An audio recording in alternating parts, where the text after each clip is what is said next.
सुजनपुर पंचायतर बहु पुरातन रुद्रचरण उच्च विद्यालय प्रतिष्ठाता आईनजीवी स्वर्गत रुद्रचरण महांती 131तम जन्म जयंती आज विद्यालय क्रीड़ा प्रांगण परिसर में महासमारोह पालित हो जाइछि। उक्त उत्सव को सुजनपुर पंचायत सरपंच श्रीमती विष्णुप्रिया महाकौड़ प्रदीप प्रज्वलन कर आनुष्ठानिक भाव उद्घाटन करथिले। अन्यମାନଙ୍କ ମଧ୍ୟରେ विद्यालय प्रधान शिक्षक सुधांशु राउत, अच्युतानंद परिड़ा, रवि दास, ब्रह्मानंद पंडा, पूर्वतन सरपंच अशोक कुमार महांती, दयानिधि महांती, समाजसेवी गणेश चंद्र महाकूड़ प्रमुख सम्मानीय अतिथि भाव जोगदे स्वर्गत महांती संपर्क में आलोकपात करथिले।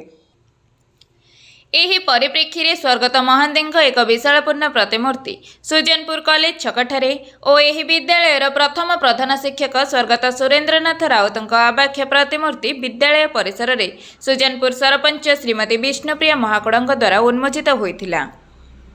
सूचना अनुसार स्वर्गत महांती प्रचेष्टा एही पंचायत में व्यापक उन्नतिमूलक कार्यक्रम होइछि, जहाँकि एक अनन्य उदाहरण बोली श्रीमती महाकौड़ निज अभिभाषण में प्रकाश करथिले। स्मृति कमिटीर साधारण संपादक श्री गणेश चंद्र महाकूड़ वार्षिक विवरणी पाठ करथिले।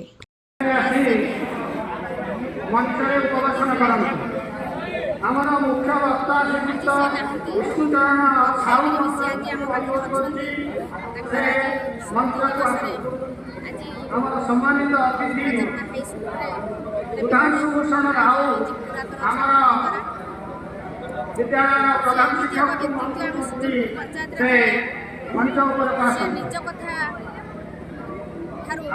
सम्मानित अन्यतम सम्मानित से जड़े महान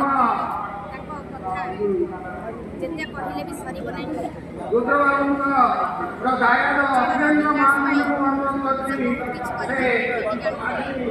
आरंभ करी उपवेशन कर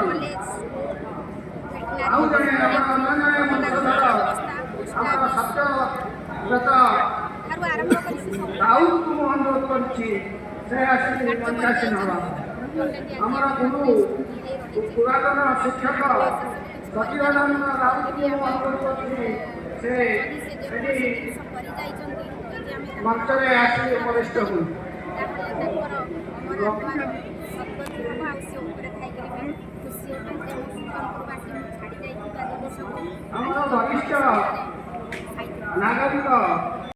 जाजपुर सुरेश कुमार करंक रिपोर्ट ओडिशा एकाम्र।